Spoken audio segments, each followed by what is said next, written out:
నువ్వు నిజంగా ప్రేమించావు, నువ్వు నిజంగా ఆ మనిషిని అర్థం చేసుకొని ఆ మనిషే ప్రపంచం అనుకున్నావు.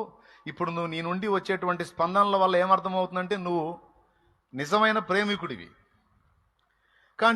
కానీ నీలాంటి నిజమైన ప్రేమికుడిని వదిలేసి మాయ మాటలు చెప్పేవాడిని, మాయ కథలు చేసేవాడిని ఆమె సొంతం చేసుకుంది అనుకో.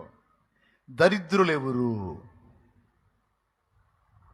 దరిద్రులెవరు? ఈ ఒక్క లాజిక్ నువ్వు అర్థం చేసుకోగలిగితే నువ్వు త్వరగా రికవర్ అయ్యి శబాష్గా ఉంటావు అనమాట, నంబర్ 1గా ఉంటావు అనమాట. దరిద్రులెవరు? రియల్ లవర్ ఎవరా? నువ్వు నిజమైన ప్రేమికుడివి,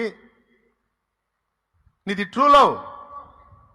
కానీ నిన్ను వదిలి మాయ కథలు చెప్పినోడిని నమ్మి అవతలకి వెళ్ళింది. కొద్ది రోజుల్లో సినిమా కనపడేది, డౌటే లేదు.